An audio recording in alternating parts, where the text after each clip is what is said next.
Here we are. We rolling like a big 18-wheeler. Mano y mano. Mano y mano. Appreciate you coming down to, check out what we're doing here, man. Thanks for having me. Yeah.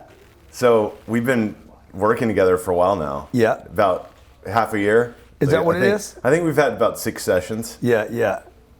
So for those that don't know, Grant is currently my executive coach. So we've been doing one-on-one coaching for about 6 months, and that's 1 hour coaching sessions. And I remember the first session where you started telling me some stuff, and then you're like, do you think you can even work with me? Yeah. And I was like, man, I don't know. Yeah, you didn't know. But I think what's been the most valuable thing about that is you give me advice that's really just some small shifts to make in life that create massive change. And I remember that one session we were doing where you were like, oh my God, your eyeballs just got like, oh my God, because we were talking scripts and openings and handling your client, and you were just like, that's why I do this, because that reward for me from the ward. Yes, the ward. That was awesome, dude. That was the moment of that's how I get paid. Like to see somebody like, oh my God, I'm gonna put that in and it's gonna help, and And you have big ideas about things that a lot of people probably know if they follow you religiously, but things like I was building a pool last year when we first met, and I've completed that pool. I own a house. Yeah, he didn't take that advice from you. I did not. And one of my goals before I met you was build a backyard oasis, and that brought that to fruition last year. I'm fired up about it. But you did give me something that I constantly think about, and you said, "Hey, man, why are you doing that? Like you're just complicating your life. You don't need to be doing that, and you don't need to be investing in a home because." That a home's not going to be cash flowing, it's not going to be making money for you, so you want to take that money from a home, go put it in something that cash flows, and then go rent a beautiful place with a beautiful pool that you don't even have to build or worry about. You don't have to do the architect, the design, or anything. Yeah, because look, everybody, I think it's the fantasy of the magazines that we grew up with, and now Instagram, is that everybody has their retreat place or the oasis, the big trip they're going to take, that somehow I'm going to go buy a moment of bliss, and that's what all the hard work was for. And I used to think somewhat similar, like I bought a house in La Jolla on the ocean. I'm like, oh, this house is going to make me happy, and it did. I mean, I loved that house. I loved being there. I loved the location. It was awesome, but the work makes me happy. Yeah. It's the contributing to other people that makes me happy. It's somebody else having an aha moment saying, man, that's going to change my business or change my life. And then, when we started traveling, particularly in the last 2 years, I was like, I don't want to own one place. There's all these fascinating, unbelievable places to go to. And I was thinking I needed a little oasis with an address that I went to every night over and over, that somehow that was going to make me happy. That's why I was working all day to go to this one place. When the truth is there's 1,000 places people can go to if they just put in the work. Don't waste the money. Like a house is not a good investment. Anybody that's not trying to make themselves right, because I have arguments with people constantly. I'm like, okay, I'm done talking about it. Right. You can be right, and I'll be wrong if you want me to be wrong.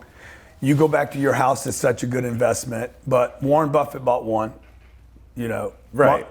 Like nobody ever got rich. Nobody ever had financial freedom because they bought a house. Right. Like that's my point. It's like, and people should, and I am so pro real estate. Like I got real estate agents that are hating on me right now because they're like, you're talking people out of houses. No, I'm not. I'm talking people into real estate. You're saying buy them and rent them. Don't buy them and live in them. Yeah, buy them and rent them out. Yeah. And rent where you live. Go rent some spanky, swanky, crazy, stupid, ridiculous. Spend more money on rent than you would your house, and use the money from the house to go buy places where people pay you rent. Right. Yeah. And that will create an oasis in your mind. Like I have.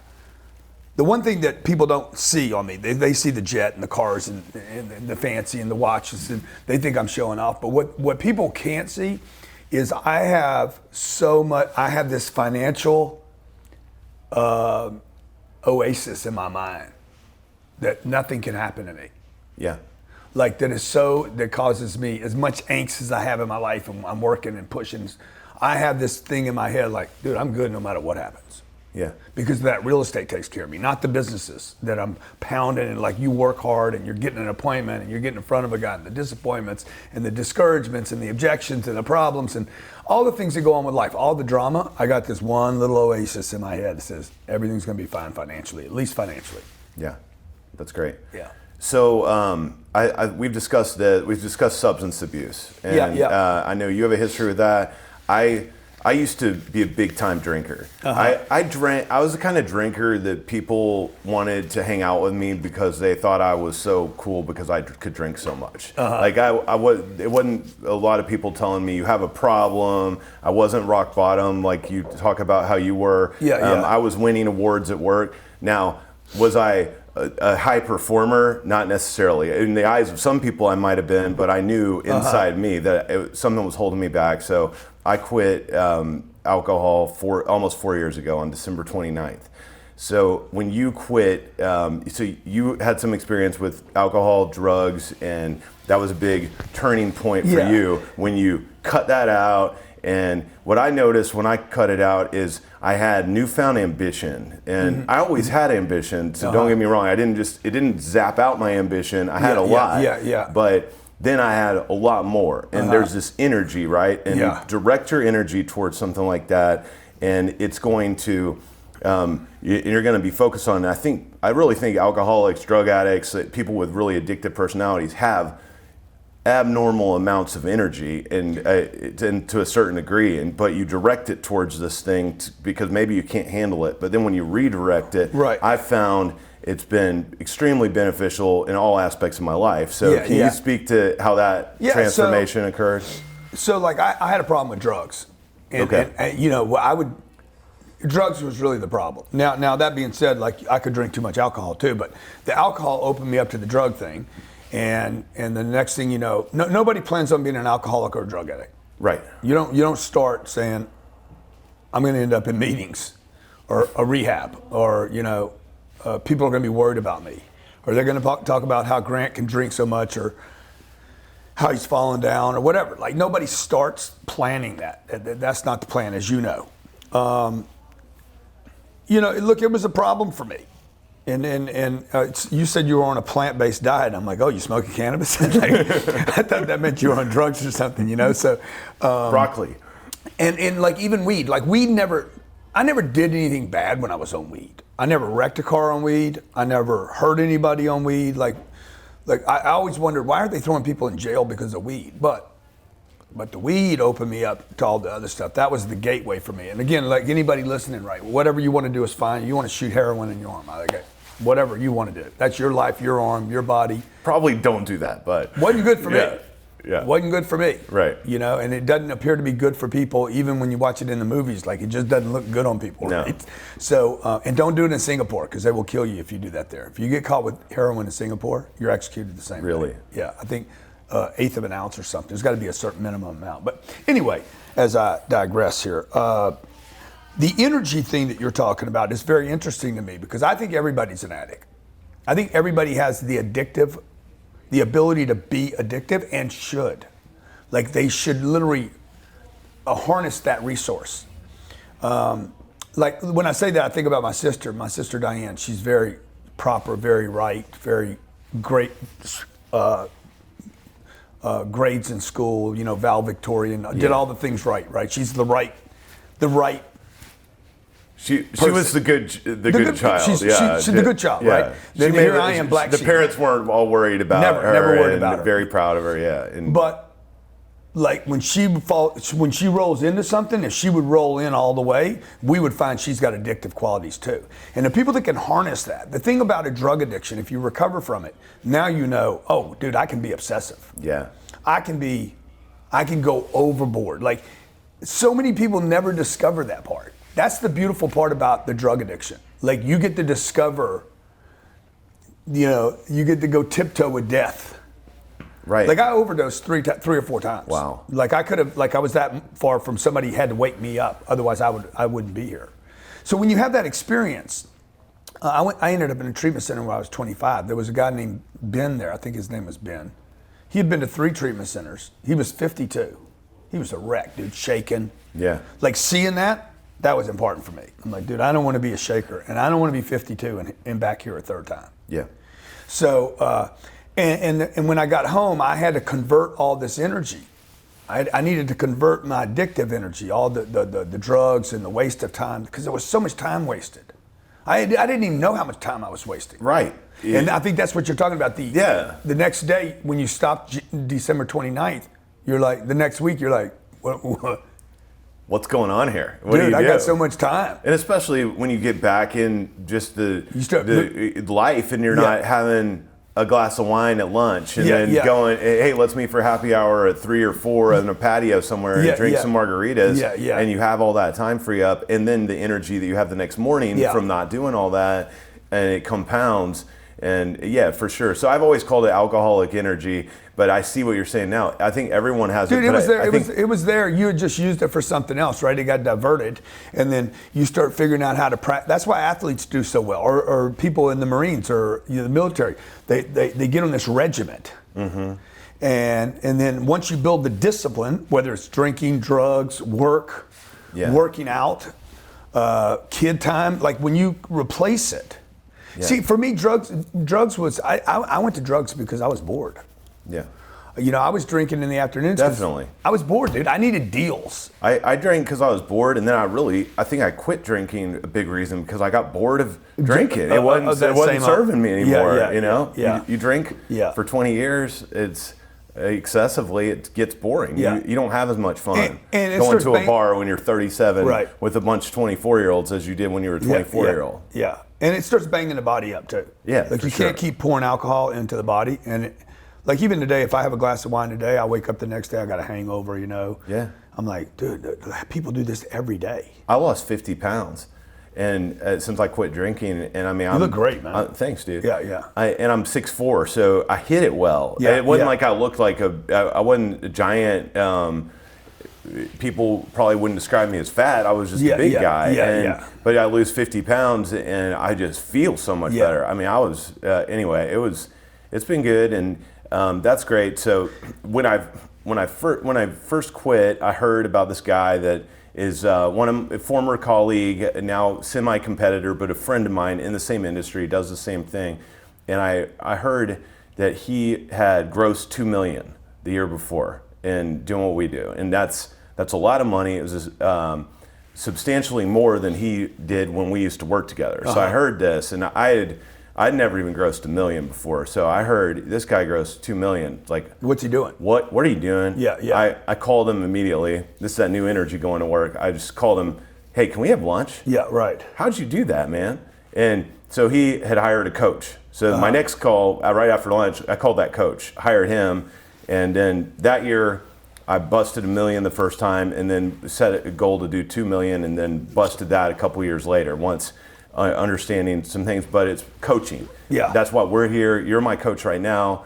I believe in hiring coaches. They made a huge impact in my life. So, have you had some coaches along the way, and do you currently have coaches? How does Grant Cardone invest in his own personal development? Yeah. Is my so question. Look, I spend a lot of time and money in researching what other people are doing that works. Yeah. So whether hiring a coach is the cheapest, easiest, fastest way to do it.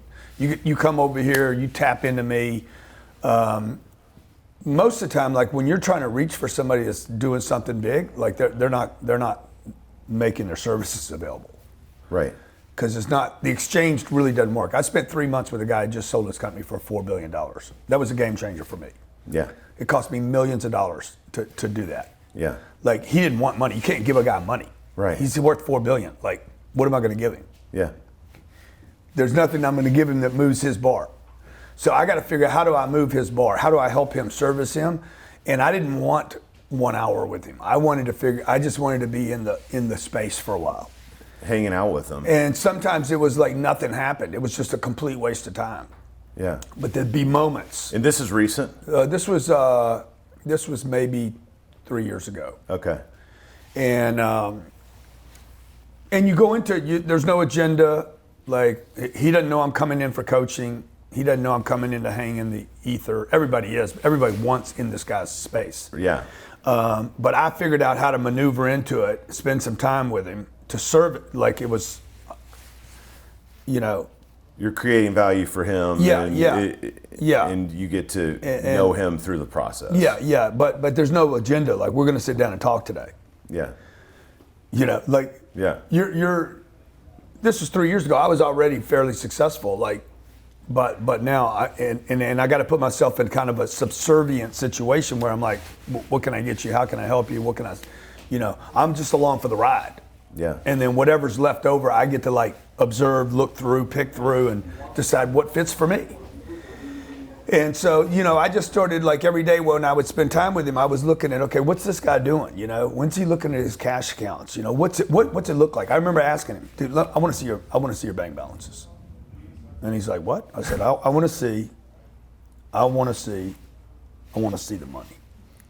I got close enough with him where I could just be myself, right? Right. I said, I want to see the money. Yeah. And he says, yeah, sure, man, no problem. Here, he opened the account up. I'm like, oh my God, this changed my life. I saw $648 million in one account. I'm like, oh my God. I couldn't even, the first time I saw it, is that 648,000? No, it was $648 million. I was like, whoa. Another day he lost, I think he lost 20 or $30 million in the stock market. I'm like, wow, dude, that's crazy. We were on our way to the ABC Islands. I was flying him out there, and I thought the 20 or 30 million was a big deal. Next day, he loses 200 million in one day. Did you tell him to get all this money out of the stock market and put it into multifamily? No, you never give these guys advice Right. like that. They look at you like, you're stupid, dude. Okay, because he already scored. He knows what his score is, right? He's not a real estate guy either. What he is, he takes companies, builds them up into cash flow machines, and then sells them. Okay. He's not a stock guy either. Yeah. Which was an interesting phenomenon, because here he's watching the stock market every day, but that's not how he made his money. I even told him that one day. I said, you didn't make your money doing this. Yeah. We became friends. The relationship shifted, Yeah. and towards the end of this trip, it was like, I'm his buddy, and I could tell him anything. Yeah. And he had respect for me, and so it was a really cool relationship. But one day I watched him lose $200 million. I was like, and I'm watching the guy. Like when a guy's losing $200 million one day, you don't say much to him. Right. You're just like, maybe just leave. Want a drink? You want a drink? No, I don't drink. You want a drink? You want heroin? and the guy looked at me and says, "Oh, by the way, this guy, he told me a story about alcohol. He was driving. He was in Santa Barbara. He was driving home to Santa Barbara one day from his office 20 years ago, and said he was thinking about the wine he was going to drink when he got to his house, and that was the day he quit drinking wine. He's like, it was preoccupying. Smart. I was spending time thinking about something I was going to do, and he's like, that wasn't good for me. Yeah. And I was like, okay. Smart takeaway, right? So anyway, the day he lost 200 million, I said, man, I'm watching the guy, not even bothered by it. Yeah. Or he doesn't appear to be bothered. Maybe he is on the inside, I don't know. I'm sure he has that financial oasis in his head too, to a certain degree, right? Yeah, he's like, I can't get hurt here. Yeah. 200 million, whatever. But the point of being around that, being in an environment was that big, without advice being given. This was the guy not giving me advice. Anything I've told you to do, I've already done it. Yeah. Like, I'm telling you what worked for me. Yeah. And so watching this guy go through that, I'm like, okay, wait, I just saw 648 million. I just saw him lose 200. And then that really helped me think, hey, you need to start thinking bigger, bud. You need to think where you're in a position where your cushion's so big, you can lose 200 million. That same night, the guy gave $10 million to the church, to a church project, a philanthropic project. So he lost 200 million and still gave 10 away. That was the big piece for me. Like, okay, he's got enough. He's created enough. He thought big enough. Drop out of college, think big enough to have a score, to pay the taxes, okay, to lose money and still give money away. I said that's the position I want to be. A lot of money away. Yeah, a lot of money. A lot of money. Substantial difference. Yeah. So those kind of things. Now, the other coaching that I do is I read. Like, I'll study some guy, and I study a guy deep. Are you still reading a lot? Oh yeah, all the time. Like, I'll read I try to read something every day. Either, like, I'm reading a spy novel right now. So it's but reading is good for me. It's very, very important to read. What's like the last self-help book or something, nonfiction? I read, that you read? what was the last self-help book I read? Or just nonfiction, biography, or whatever. A book called Problems of Work. Problems that work. Yeah, Problems of Work. Problems of work. Yeah. Okay. I've read that book about 4 or 5 times. Okay. I got to check it out. I haven't read And it. sometimes what I do is, rather than reading a lot of different people, what I'll do is I'll read the same thing. Yeah. To make sure I got it. Sometimes the number of times over is better for me. Like I start getting real understanding as opposed to just surface.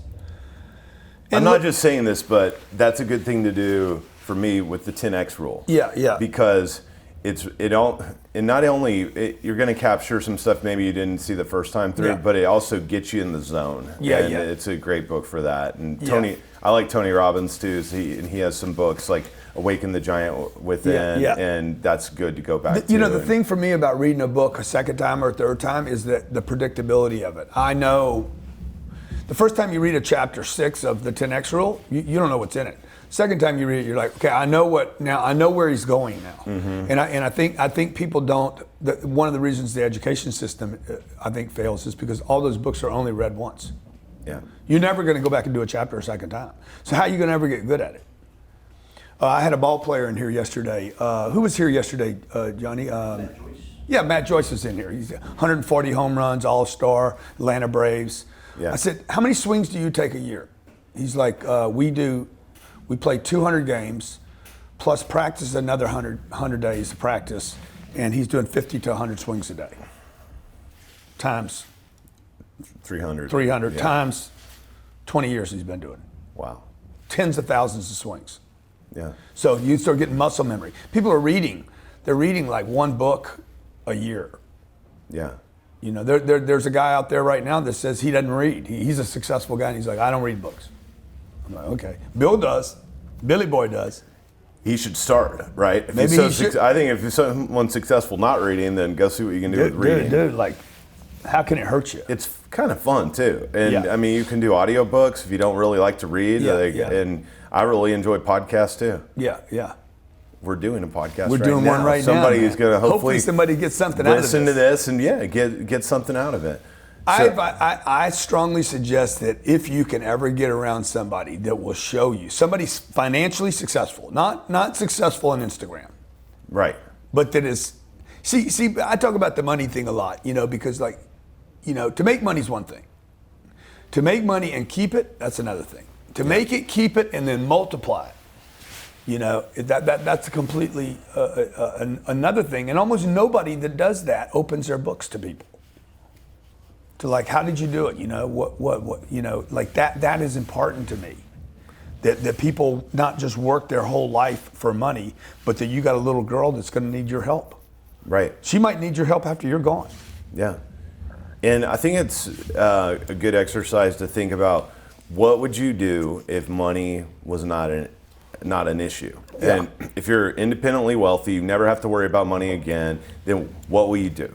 And go make a list of all of those things that you would like to do and how you'd like to live your life. If you'd like to travel everywhere, or maybe you just want your own house in La Jolla or whatever it may oasis. be. But in the backyard. Yeah. Nobody wants that. Hey, at the end of the day, whatever anybody views as their ideal life, not having to worry about money. Yeah. You got to reverse engineer it back to how do you make the money to pay for that? And I mean, I think some level of financial freedom, and maybe not everybody needs $600 million in their bank account to achieve fulfillment in life, right? But you gotta have an understanding of what you do need to get that money and go put it in real estate or in whatever you want to put it in, so it's throwing off 6 to 10% a year, and then you can go live off that and go do what you want to do and impact the world the way you want to impact the world. But you can't sit around and impact the world if you're not paying attention to your money situation. And I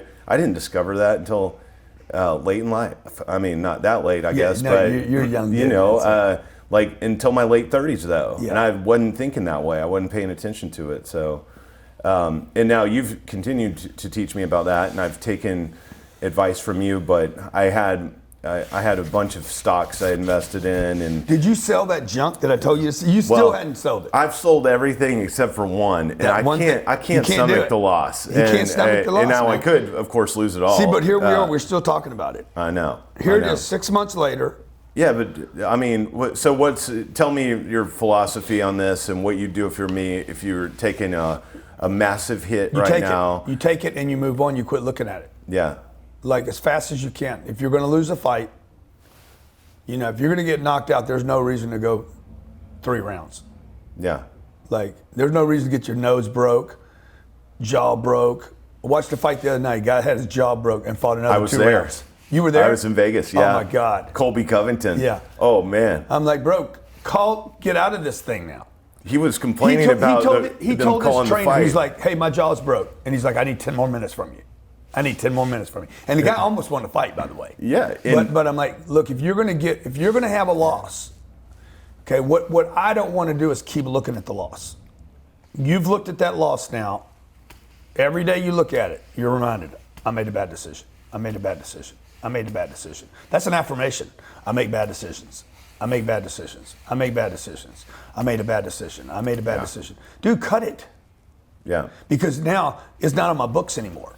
And I don't see it. I'm not reminded of it anymore.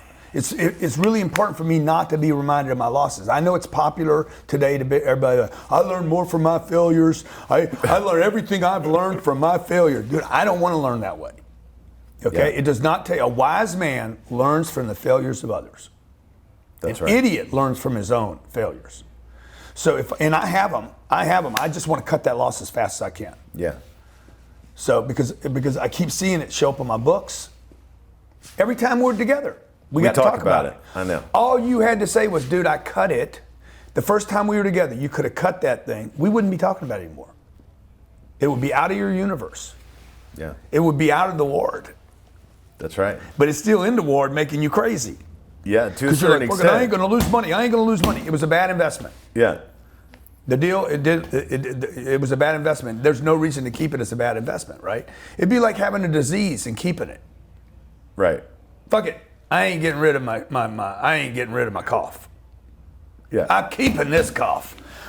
I got to keep this cough. I got another 6 weeks with this thing. Dude, get rid of it. Yeah. And it's a customer, man. A customer. You got to get over that customer, right? The guy didn't buy. What do? You go replace him with a new customer. Yeah. Or 10 more customers. Better to go get 10 more. Yeah. Because the 10 get you to forget about the 1. Yeah. No, I don't know. Maybe sometimes I don't forget about any of them. It's hard for me to shake it, man. Like I'm thinking about, like when you talk about your loss, okay, I think about the stock I bought. I bought Lehman at $1. It had come down from 100. I'm like, fuck, I know for sure I'm going to make money. Go for it. Huh? It's Lehman Brothers, right? $1 million. I lost $1 million. Yeah. So you bought 1 million shares of one? Yeah. Yeah. Went to zero. I was buying a fallen knife. I didn't know what I was doing. Similar to what I'm in, the situation I'm in. I didn't know what I was doing. I thought it was a deal. I thought it was cheap. I was buying low. I'm going to sell high. I'm going to take advantage of an opportunity. Bottom line is, I didn't know what I was doing. I didn't know what I was buying. I should have taken that $1 million and put it in my business. Yeah. I know what I'm doing in my business. That's right. I should have gone out and give that money to a million customers, made another million or 1,000 customers, giving each one of them $10,000 worth of services, or put $1 million on CNBC and advertise. Anything would have been better than buying Lehman. And put in what you know. What do I know? That's when I made a decision. No more stocks for me. Yeah. I'm not trading paper for paper. I'm going to go buy real estate that I understand, that cash flows, that even if it goes down a little bit, at least it pays me next month. You still have an asset at the end of the day. I still got an asset, and I'm not an ass. Right. And I got cash flow. I got the flow coming in, so it gives me the confidence. Even if it went down in value, hey, I got a check this month. I got another check this month. I got another check this month. Even if it goes down in value because maybe that location deteriorates or something, 30 years from now, it's paid for. And it paid me while I waited for it to be paid for. Right. It's still worth something. It's not zero. Yeah. Lehman went to zero. Yeah. And it's gone. Yeah. Something else you taught me, we shifted from weekly sales meetings, which of course we say weekly and then something comes up and it becomes bi-weekly or monthly. Yeah. And lots of companies do monthly sales meetings, just in, No, that's it. Got to do 12 a year. Yeah, 12 a year. Got to hit it. Got to do one a month. So I started hanging out around here, and Yeah. you do daily sales meetings. We do meetings here. yeah. And we started doing daily sales meetings back in August, thanks to your advice, and the results have been tremendous. So when did you start doing that? From the get-go, or?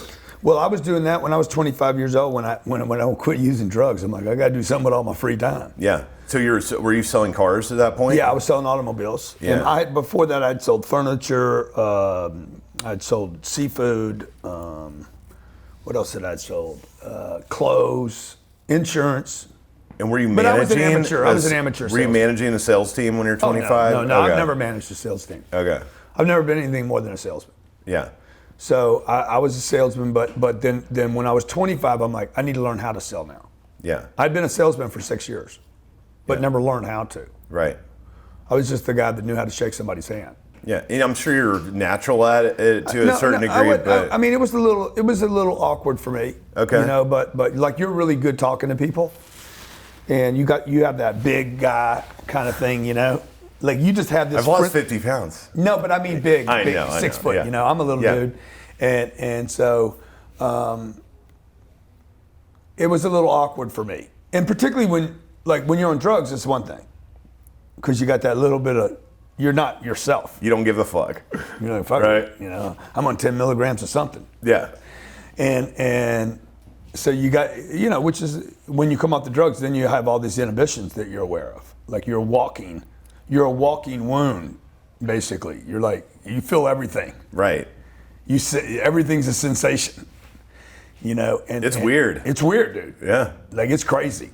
So I replaced all that time. So what I did was started educating It's myself. actually like being on drugs when you're not on anything, when you're used to it. It's more like, it's more of a stimulation, right? Because you're like, I'm aware of everything going on now. Yeah. Because when you're on drugs or you're drinking too much, you think the girl thinks you're attractive. I mean, it's amazing. If I go out to... You think you're funny when you're not. If I'm at a conference or something, which I used to view as a drunk fest, conferences, and now I don't drink, and you go to them, I mean, you hit it midnight, if I stay up that late, which is rare, I mean, every single person you talk to starts repeating themselves over and over. And they're talking loud because their audio fucking went out. insane. I'm like, why are you talking so loud? Yeah. Because I can't hear myself. Yeah, you feel like you're hallucinating. What the fuck's going on here? And they're on a tape. They're on a tape. Yeah. Did I tell you about my dog? Telling the same story over and over, and it's not even that good of a story. It's terrible. But I mean, it's crazy. And I mean, it happens, and every and you got to time. put up with it. You got to put up with it. You go to any even if we go to, if we're at 10X Growth Con in Vegas. There's very little drinking at 10X. If I see you, very little. There's going to be that midnight crowd in Vegas where there's going to be some repeating. The last time we did Vegas, we did a bar, the Light. Yeah. 2,200 people were in the Light. The most that had ever been in that club. Yeah. Ever. Was the least amount of alcohol they ever sold. Really? They're like, everybody's your audience there is like, we thought they were going to be pounding tequila all night. Yeah. But they're trying to 10X their laps. Right. They don't go hand in hand. Not very well. No. So anyway, I was 25. What I started doing every morning was I invested $3,000 in some tapes, and I'd listen to this guy teach people how to sell. Who? It was his name was Jackie Cooper. Okay. He was a Southern guy. He could have been anybody. Yeah. This guy was really good though. Like he knew, man, he had broken down the logic of purchasing something. Yeah. And I needed anything. I needed a track to run on. Yeah. I didn't know what I was doing, man. I thought, okay, I'm gonna go out there and get somebody to like me. I don't even know what that means. Right. Like, they're not buying me. If you're selling real estate, they're buying the real estate. They're not buying you. If you're selling jets. Yeah. Oh, they gotta like you. They need to kind of like the jet. Right. And they need to have them on the right jet that they can buy, that serves their needs and that they can afford. So I was just confused. I didn't know. I didn't know what I was doing. Like, give me a golf club. Give me a two iron. I don't know what to do with it. Or a hammer. Yeah. Man, if you don't know how to hit a nail, it's gonna be ugly. And I didn't know how to sell. So I felt like I was using too much force with everybody. Mm-hmm. And so every morning I would watch an hour of this tape, and then on the way to work I would listen to audio program. And then when I got to my office, I would role play every single day. That was my ritual. Who would you role play with? Another guy named Mike Porter. Yeah. Because nobody else would role play with me because they thought it was stupid. So Yeah. I would watch a It's video. easy to say role playing stupid. It's very uncomfortable to do. So you want to just say, everybody role no plays. thanks. Everybody role plays. Yeah. You role play with customers. Yeah. You just wrong person to role play with. Right. You know, it's like making out first time. You know, you're role playing. You're terrible.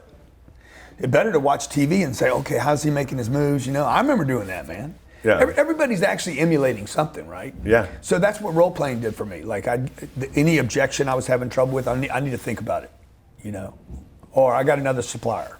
Yeah. And then I would work through how does my face, like how do I even handle that objection when somebody says, man, Grant, this is great, awesome, thank you so much for leave all this with me, I'll get back with you the first quarter. And then I'm like I have to get this under control. Yeah. Yeah. You know, and so that's what I would practice every day. I've been doing that for now all my staff do it, my salespeople do it. They're required to do it, have to do it. You don't do it, you don't work here. Yep. We do Cardone University now, and 3 segments every morning, but we're not doing role playing. Yeah, really. We're doing like an elevator pitch in each of our sales meetings. So one guy or gal will tell, you know, you go through what our elevator speech is, like what do we do, what's the value proposition. And how many guys you got now? We've got 4 total. We should get them to our boot camp. And I think we're gonna have a 5th start in January. Yeah. I'm definitely there. 2 of us are coming to boot camp. To check it out in the summer. And then I think 3 of us are gonna be at GrowthCon. Okay. So check that out. And but yeah, there's no doubt I want to continuously improve and take it to the next level. That's why we're here. Yeah. Well, let's blow 2020 up, man. Yeah, 2020 is the year. Okay. Right? Let's go. I mean, seriously, okay? Because I can't have you. I need like, what's the biggest year you've ever had? Last year, 2018. Okay. How big was that?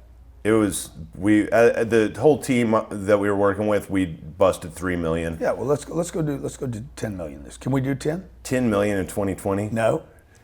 Sounds good. It sounds really good.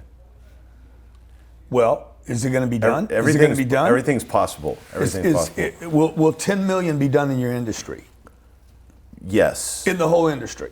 Yeah. Okay. Extreme. I would say definitely the top 1%. No, but I'm talking about the whole industry. Of commercial real estate brokerage. Yeah. Will $10 million be done? Oh, yeah. How many billions?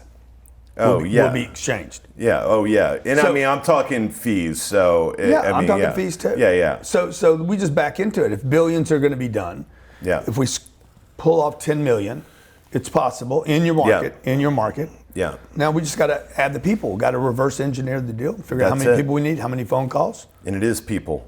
And can you stay focused on that long enough? Yeah. And that's where you told me to put my money is put it in the people. Put it in the team. No, instead you got it in that damn. I know. That piece of garbage investment you made. I hope This paid for, by the way. This paid for. All you're doing is recovering that money. Yeah. What's that thing worth? What's it worth? Yeah. Today? What's it worth today? If you dumped it today.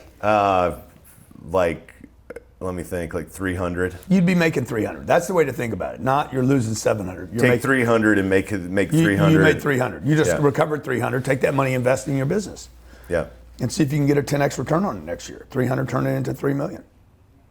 You got a better chance of making 3 million out of that 300 in your business than you do the 300 going to 3 million in that investment. Yeah. Shift. Yeah. Make the shift. That one's been tough for me. Yeah, it's I know you just it's a hold on to Band-Aid it. that's on there with super glue. I don't know why. Let somebody else do it for you then. Yeah. Okay. What else? Everybody wants to change without giving something up. Nobody wants to have the loss. Yeah. You know, like you got to take the loss sometimes. You know, that's what makes the victor, not the failures. I got to be able to take the loss, and then. Okay, how do I make that back up again? It's something where I have control. You just don't have any control in that deal. Zero. That's the worst part about it. You know how to give stuff up though, dude. You gave up the drug. You gave up the alcohol. Your friend. Yeah. Your friend Bud. My old friend Bud. That's what we the go way name, back. Bud. So you just got to give up that loss and or not. You know, whatever. You know. Right. If I was a really good coach, I'd make you. I'd be like, I'm not seeing you again until you make the loss. Until you take the loss. I told you that the first time, by the way. You got to do this. Every time we've talked about this. It's gotten easier to come back to you. The first time I came back to you after that, I did not even want to come back and tell you. What's the biggest challenge in your industry? When you look at the other guys that are similar to you, what's their biggest challenge? I mean, I think the challenge in our industry, and just to remind you and anyone who's listening what we do, we're representing what my team does. We specialize in representing occupiers of industrial real estate or supply chain real estate. So companies that occupy, lease, or buy distribution facilities or manufacturing facilities, typically. So working with these companies, historically, you think of real estate brokers, they're really a commodity, right? Mm-hmm. And so it's being a commodity, people, and I mean, competitors of mine still to this day are going around chasing lease expirations, and they're talking about rent, and our clients don't think about, rent typically could be 4% of their overall supply chain costs, and transportation's 50% of the cost. Uh-huh. So it's really getting in, helping these companies to do more than just negotiate a good deal on rent or a good per square foot purchase on a building, but truly understand their business, understand where does this facility need to be in North America, and where's your inbound transportation come from, where's your outbound transportation going, how are you going to lay out the facility, what type of material handling equipment are you going to use? So I think everyone's struggling with really trying to understand the business of the supply chain, and with e-commerce it's growing, and getting in there and understanding all these major shifts that have led to hundreds of millions of square feet of industrial space that's been built, right? I mean, it's supply chain, logistics real estate, and what you're doing, multifamily real estate. They're the two hottest asset classes. Yeah. And it's because my space, it's e-commerce is really driving it, because everybody wants everything now. My Uber ride to your office today, she just quit her job at Amazon last Friday and telling me about working there. She said it was brutal. And wow. I mean, they work them really hard. And I mean, she said they work us to death. The demand They're by picking. Amazon to... You think every product that you want in your life, they have it on a shelf in Miami right now to go get it. And then they have a lot of people in there working. They're investing in more and more automation to do this picking, but it's still going to require lots of people. And it's a hard job, man. And walking through some of these big distribution centers, I toured Nike's in Memphis. It's 2.5 million square feet. Wow. You walk a marathon, like just going through there for half a shift, and it's crazy. And so that's being driven by e-commerce. And then tell me, I guess I wanted to ask, do you ever see yourself diversifying outside of multifamily? And then and if so, would you look into logistics real estate? And but above all, why are you so gung-ho on multifamily? And we've talked about it, but I'd love to hear it again. Right now I'm trying to get that to $10 billion. So if I go off into logistics real estate today and start, it's just going to it's just going to mix up my story. So I'm just trying to keep my story focused right now, because we're just repeating that activity. It's enough just to go from $2 billion to we'll be at $2 billion by March. That's incredible. Yeah. So to go from $2 billion to $10 billion, if I had industrial now, like I got to go do some homework. Yeah. Sometimes you just got to stay focused. Yeah. And that was the other benefit of spending some time with that guy. He was extremely focused. There was only a handful of things he looked at. Everything else, he's like, don't want anything to do with it. Yeah. No. Almost closed-minded. So to a degree, you can be so open-minded. I know everybody's like, I want to be open-minded. Yeah, but you're so open-minded, your parachute won't even work. It's wide open. Like it's wide open. It won't even catch air. And I'm pretty good at that, especially if I have a buddy that wants to open a bar. They know I'm a commercial real estate broker. They call me. I used to go say, yeah, I can help, because hey, it might be $5,000 and going to pay the minimum on my credit card while I was starving to death. Yeah. And but waste so much time doing it. Money, so I'm pretty good at that. But even now, doing what I'm doing, corporate tenant rep, I'll get a call. hey, I've got $100 million. I want to invest it in Dallas in industrial real estate. And I want to go work with that person, but and it's harder. I mean, now we're still talking industrial real estate. I kind of know it, but that's kind of like a whole nother asset class if you're repping a buyer of investment properties versus repping a tenant. Dude, when I'm looking at deals, you just want to hammer down on what you know. What's my target? Yeah. Like, what's my target? Sometimes people are doing their job, they forgot what the target is. Yeah. So your target, like, my target's $10 billion. Okay, I can't get there looking at a 6-unit deal. So guy sends me, I got a 6-unit deal in Tennessee. Well, dude, I'm not doing Tennessee today. Okay, I'm doing these 5 states right now. I don't care. You're going to make so much money on this deal. I don't care. I got a trailer park in Fort Myers. Okay. Oh my God, Grant, you're going to make $200,000, dude. I don't care if I'm going to make $2 million. It's not my target is over here. Yeah. I can't play every game. It may as well be Lehman stock, right? Whatever. I mean, it's no. That's what it is. It's no. I'm not interested. Yeah. They send me the email. Delete. Hey, I got a Bitcoin investment. You're going to make good. Delete. Like, unless you're giving me Bitcoin and I don't have to do anything, I'm not doing it. Yeah. I'm not researching it. I'm not checking it out. Hey, man, I got this cannabis operation. It's going to be amazing. It's in California. I'm not touching California. There's nothing about California I'm going to, because it dilutes my story and my energy. So I just need my energy focused on my deal. If your deal's, hey, I'm going to do 10 million next year, like, that's all the team needs to hear about. Hey guys, we're going to do 800. What would that be? 10 million. 10 million's what? 800,000 in fees. I mean, on average, 800,000 a month. Yeah. 200,000 a week. 30,000 a day. Are we on track? How many? January's coming fast. We better get Dude, this ready. This machine ready. If people aren't starting right now, if they're not starting right now, January's going to be a disaster. Yeah. You got to start thinking right now. How you end the year is how you're going to start next year. Yeah. So, like, I'm on my guys every day right now. These last 2 weeks of the year, I'm on them every day saying, hey, what's our number? What's our number? What's our number today? Okay? Oh, man, goddamn, we've done 3 million. I don't give a shit what we've done. What's up, Johnny? I don't care what we've done, dude. What are we doing today? What are we doing today? Press right now. I got to finish fast. I got to finish hard, because if I don't, I know where I'm going to start sloppy. Yeah. So you need to be in there pushing your guys right now. You need 10 people. That's something else you've been telling me over for and a few over, sessions bro. now. Like, come on, man. It's hard to go. It's been tough for me to go. That's why you hire say you're 10 my coach people. right now. Like, I don't even know what that means. Yeah. You're my coach right now. Like, you're going to get rid of me. We should be up. You should be up this year. 18 shouldn't be your biggest year. 19 should be your biggest year, but it's not. So you got distracted. Now, I know you had a couple setbacks, family, but that's what the 10X rule says. Yeah. You're not planning.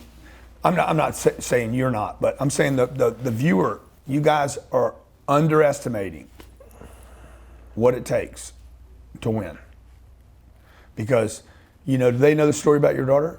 No. I mean, some people do. I'm very open about it. So, yeah. So, there's going to be setbacks. So, last year, in November, my daughter, 4.5 years old at the time, she was diagnosed with type 1 diabetes. And you didn't have that on your target, did you? No, that was not on the target list. You and the wife have that budgeted? Yeah. Hey, this bad shit's going to happen to good people? No. That's what happens. And and we were just talking like what happened last year, and I mean, I think that's a clear something that happened in my personal life that has had a major emotional impact on me. Like, looking at my shitty stock investment and how that impacts me, nothing compared to a sick child and every day and all of that. Having to make that.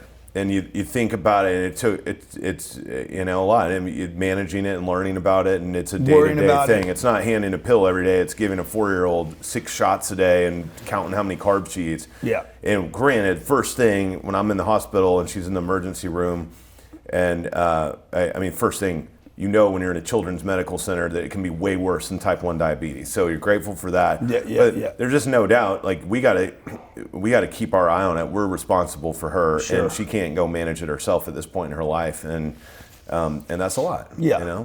Yeah. So. And that reminds me, like, just the little things that it throws the whole thing off. You're driving on the way over here, and the taxi gets in a wreck. Seriously.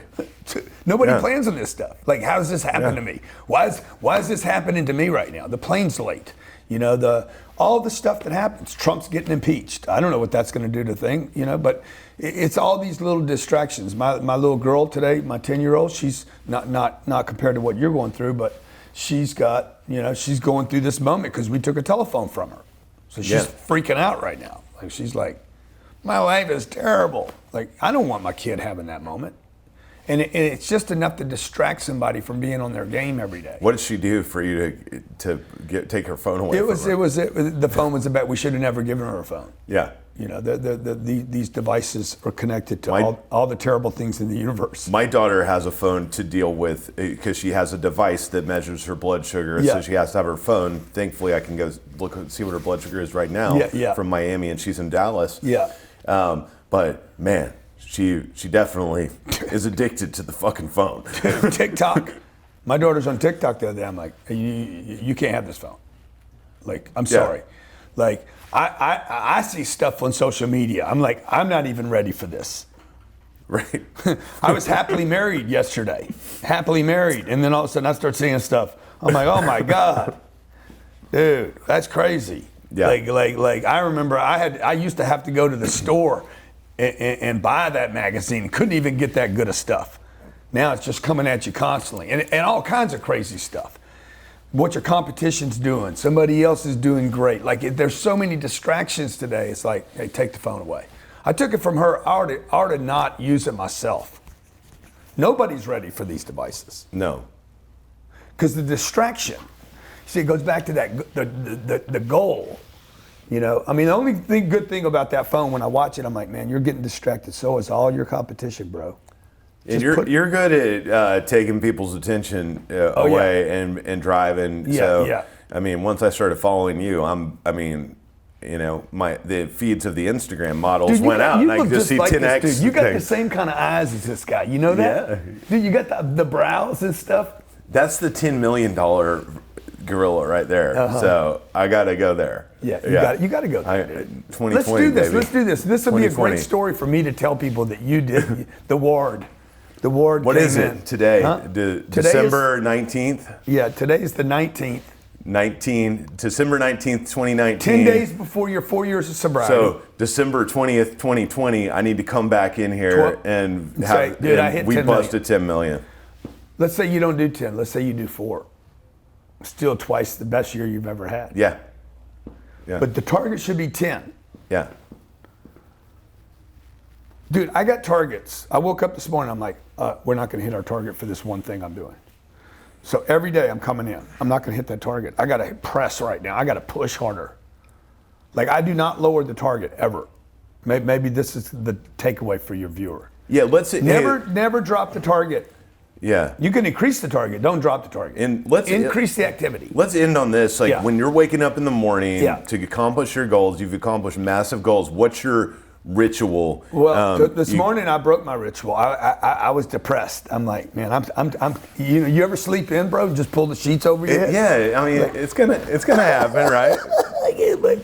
It is. Like everybody listens to all these motivational guys, the inspirational guys. Like, guys act like they never have a bad day. Dude, like, sometimes I don't want to get out of bed. Yeah. I didn't work out this morning. You said the ward's coming. I got to do this. I didn't beat the sun up. I didn't beat the sun up. I didn't get my workout in. My daughter came to me. Papa, do you know it's Thursday? What are you doing? Right. I have that day. Yeah. But I have a calendar. I got my assistant hit me. You got this and this and this and this. I'm like, okay, let's roll. And that's the beauty of having stuff on your calendar. Yeah. Like, I need commitments to get me up. Yeah. And then once I get up, I'm glad, right? And then I'm like, okay, I got this event, the 10X Growth Conference. We have 60 days left to sell it out. I got to hustle. Yeah. I don't want to be embarrassed. I don't want empty seats in a room. Right. That's the one thing I do not want. Yeah. I do not want to walk into a stadium. Yeah. And there's empty seats. That's embarrassing. Forget the money, dude. You want it electrified. Dude, I don't want every seat filled. I don't want people looking around saying, man. Every seat filled. Yeah. Elvis used to do this thing, He's like, I don't even care how much money. Just talk to the colonel about the money. I don't want any empty seats. Yeah. And make sure my people are up front, not the rich people. And that's kind of like me. I went to the governor's mansion the other night for 2 nights ago, and as soon as I got there, I looked around. I'm like, these aren't my people, dude. Ward's my people. I appreciate that. You know, Ward's my people, man. It's not politics. Okay, thank you, bro. Thank you for coming in, man. Hey, you guys, increase the activity. He can do it. Help him do it. Help him get to 10 million this year. Thanks, man. Okay. Awesome, dude.